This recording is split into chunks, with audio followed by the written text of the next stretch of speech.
Today we'll continue our first lesson, Geography, Resource and Development. Students, before continuing, let me tell you what the meaning of resource. See, everything, whatever is available in our environment, near our surroundings, which we come across our daily life, which can be used or useful in our daily life and can satisfy our needs is known as a resource.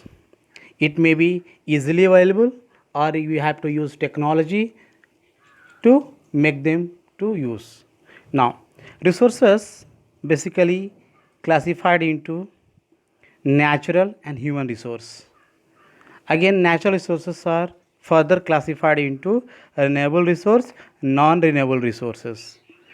Non-renewable resources again classified into recyclable, example metals, and non-recyclable, example fossil fuels. Whereas renewable resources, that is uh, which can get continuously, for example like winds, water. Again it can be biological, which can like example natural plants, wildlife, these all comes under biological. Now resources are even classified as human resource. Human resource are of two type, one is structure and institutions and another one is quantity and quality. Now we'll discuss about various types of resources in detail. Now on the basis of origin, resources are classified in like biotic and abiotic. Biotic resources are those resources which are obtained from nature, which has life, like fauna and flora, livestock, etc.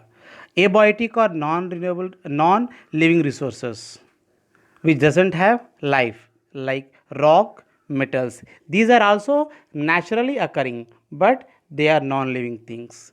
Next, on the based on exhaustibility, that is again renewable and non-renewable. Renewable resources are those resources which can be renewed or reproduced by physical, chemical, mechanical changes after certain period of time, like solar, wind, water. These are the various things. Even forest and wildlife, these all are example of renewable resources. Now non-renewable resources are those resources which may be found after a long time or it takes millions and millions of years to form, and once if we use it we cannot reuse it, like fossil fuels, petrol, diesel, kerosene, these all comes under fossil fuels. Now on the basis of ownership, on the basis of ownership we have individual resources, the resources which belong to a particular person. Example maybe a house, maybe a vehicle, a car, a factory, or a garden, pond, lake, plantation. Anything which belongs to a particular person is known as a individual. Now coming as a community owned resources. These are the resources which are accessible by group of people together, like people living in a community or in a village, like we have village ground, village panchayat, or we have community marriage. These all things comes under community resources. Similarly, natural national resources, resource which belong to particular nation,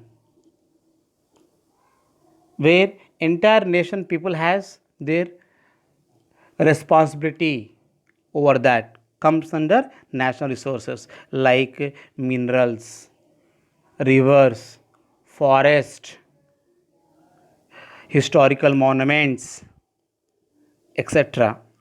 Similarly, we have international resources, the resources which does not belong to any particular country and which can be shared among the countries of the world. Such resources are known as international resources like certain water bodies where no one can claim their own ownership.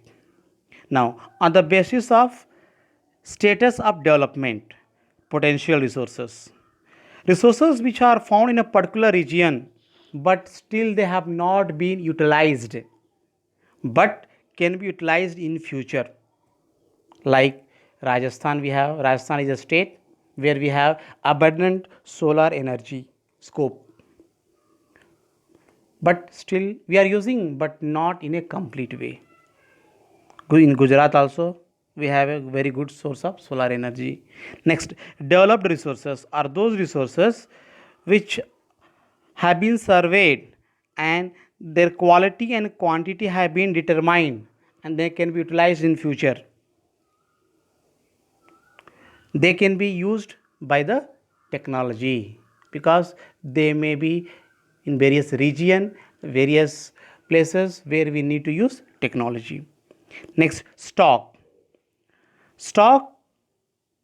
nothing but materials in environment which have the potential to satisfy human needs, but at present human beings are not having such technology to use them.